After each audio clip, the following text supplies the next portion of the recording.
Be it machined, cast, moulded, sheet metal, Solid Edge with synchronous technology allows you to create your parts as fast as you can think. We've just been briefed on a new spring clip that's needed, so let's throw this concept down. Starting from a blank space, we'll sketch a rectangle roughly the size we want and pull that into a sheet metal gauge. For a couple of flanges at either end, we can simply pull these out too. Let's do the same thing again to add a couple more flanges. And all the time, watch how we're working with our geometry rather than clicking through commands. Design is the focus here, not the software. Oh, and the design here should be for these flanges to angle out. No need for a delete or undo. We can use what we call the steering wheel, our main control in synchronous technology, to angle. But not both sides, I don't think. No problem, we'll just tell these faces to be at right angles. Just because we created these symmetrically doesn't mean there's history-based design intent tying us down, like you get in most any other CAD system. Easy. Okay, next up we need a guide for the USB block that this spring clip will hold. A bead would be ideal, and that's as easy as sketching a line where we want it to be, and then choose the size and shape of our bead. This one I used in a previous project should work just fine. Next, let's create a cutout to go through all three sections of the sheet metal on the right hand side. Oh, and check out this method as an even quicker way of sketching shapes. Nice. We'll centre that up, and although this is a concept, I do know this needs to be 16mm in width, so we'll tie that down. Another simple drag, this time to remove material, but we want this cut to be created before the part is bent into shape. No problem, Solid Edge can flatten the part on the fly before cutting. Very nice. For the retaining clip that we need, let's drag out a couple of flanges here and angle them both in. Same process as before, pull to create, and then the steering wheel to angle.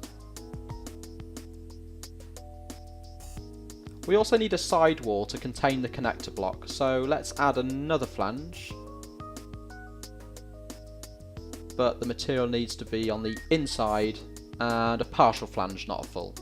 Great! Along with the USB block, this spring clip needs to clamp a fuse holder. We'll pull out another partial flange, and then let's mirror this across to the other side. Oh no, we've made a big mistake. The design brief clearly stated that this top sheet metal piece needs to be angled. I completely forgot. Remember that this was the first piece of geometry that we created. Everything else is built on this. But also remember we're using Solid Edge with synchronous technology. Check this out. Steering wheel to the rescue, simple rotate, no drama. Let's get back to working on the clamp for the fuse holder. Remember we mirrored this, and notice along with everything else, this has been added to a feature tree. Yes, it's direct modelling, but there are still features to work with, like in history-based CAD. The best of both worlds with synchronous technology. That means we can edit the feature, breaking the link so that we can work independently on one side. And now we can add the jog that we want on this flange. Same process as the bead here, just a simple sketch line, and then apply the jog.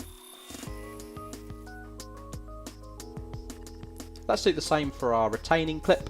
Again, same process, simple sketch line where we want this jog to be. And then apply that jog, dragging it out into position. Easy. Finishing up on our concept, let's get rid of some sharp edges by breaking corners. Nice and quick, click and go. And finally, we were briefed to include a hook to mount the whole spring clip. For this, let's push in the width of that second flange we created. And let me just repeat that, the second flange we created. No need to worry about the order that this was modelled, we're free to make this change. And then let's use a hem to create the hook. Choose the right size, and done. So in a short amount of time, we were able to throw down this pretty complex design, working directly with the geometry rather than in and out of multiple CAD commands. And that's how it should be, no? Design the focus, not the software. And you'll be happy to know that even if you don't create sheet metal components like we had here, you'll still enjoy the same rapid workflow. Minimal sketching, minimal mouse travel, easy push and pull modelling, and importantly, no need to worry about what order should I do this in. The flexibility to change your mind at any time. That's synchronous technology in Solid Edge. Design better.